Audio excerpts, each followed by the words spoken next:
the original Gears of War game. We never stop working on new features in the Unreal Engine. It's always a work in progress. We're always adding more. So one of the major new things we've added is ambient occlusion technology. This technology enables us to add much more realistic dynamic shadows to scenes using a pixel shader technique. So a pixel shader traverses every single pixel in the scene and looks at how light reflects around and uses that to generate much more realistic shadow highlights on the objects in the scene. So you see much more definition in individual objects when they pop out from the backgrounds. This technique works for characters as well. We've done significant work on the character pipeline. On the left here you see Marcus Phoenix as he appears in Gears of War. And on the right he's being rendered in our new character pipeline. You see there's much greater contrast in the shadows, much greater specular lighting bouncing off of the thing. You see a lot more detail in the character overall. This is also a lot more efficient and enables us to render a lot more characters in scenes.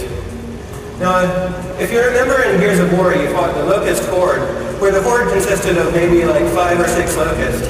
But now we can really build scenes containing hordes of creatures.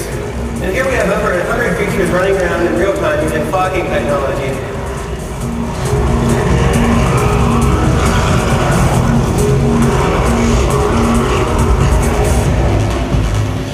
We've also improved the water technology in Unreal Engine 3. Besides the realistic water physics simulation running underneath, we also have realistic specular and environment reflections bouncing off of the water, so it captures much more of the realistic liquidy feel you see there.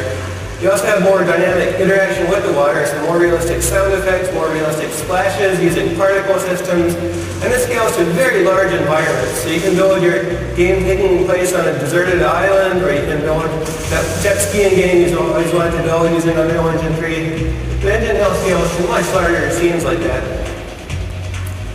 Now, MATINEE is the system we use to build all of the Gears of War cinematics, the real-time cinematics that play that in-engine. We've substantially improved this to give artists movie director class control over all the objects in the scene, over cameras, over cuts, and we have a real-time preview now in-engine that gives you all the visual effects of the real cinematic at a level that's not even seen in Hollywood now in their preview tools.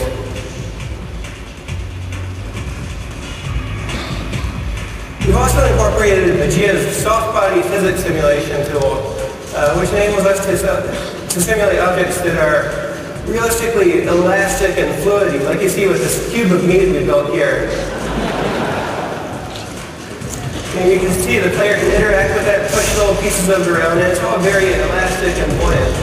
This also scales well to fluids. So here you have fluids moving around with viscosity and surface tension, retaining their shape. This enables artists to build environments that are much more organic and real-worldish. You can also destroy them. So the thing that we do after we spend a few years building a beautiful game world, the first thing gamers want to do is blow it up, and now they can do that. So we've implemented some real-time structural analysis tools in Unreal Engine 3 that can determine how objects break apart into pieces given stresses and strains. And here we've applied that so that we have a building built out of concrete with a steel structure underneath. And you can see the player can go around and blow holes in the concrete, destroy the structure of the level, while the steel remains underneath. This is one of the tools that enables designers to create far more realistic and destructible environments in future games.